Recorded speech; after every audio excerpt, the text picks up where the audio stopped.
Lucia lees.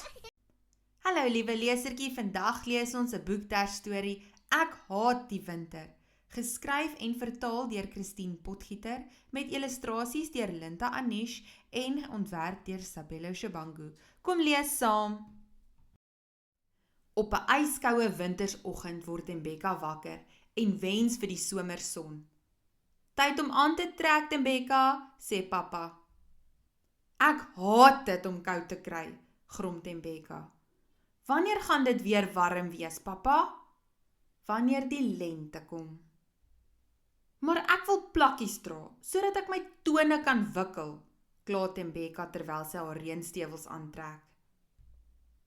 Ek wil vandag in die swembad saam met my maat swem. Ek wil nou roomys eet, pappa. Buite waai 'n ysige wind. Prrr.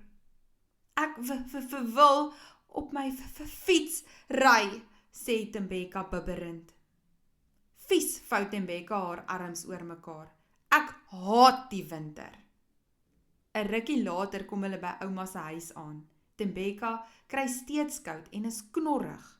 Dan ruik sy iets. Wat is daardie reuk? Daardie wonderlike, ongelooflike, heerlike reuk. Dis my spesiale groentesop, sê ouma. Ek maak dit net in die winter. Ek kan seker 'n bietjie sop proe, sê Tembeka onseker. Ouma skep vir hulle elkeen 'n stomende bakkie sop in.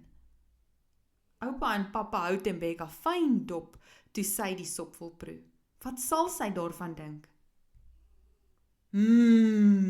Sy het nog nooit sulke lekker sop geproe nie. Die sop maak haar hele lyf van binne af warm. Ek is mal oor die winter.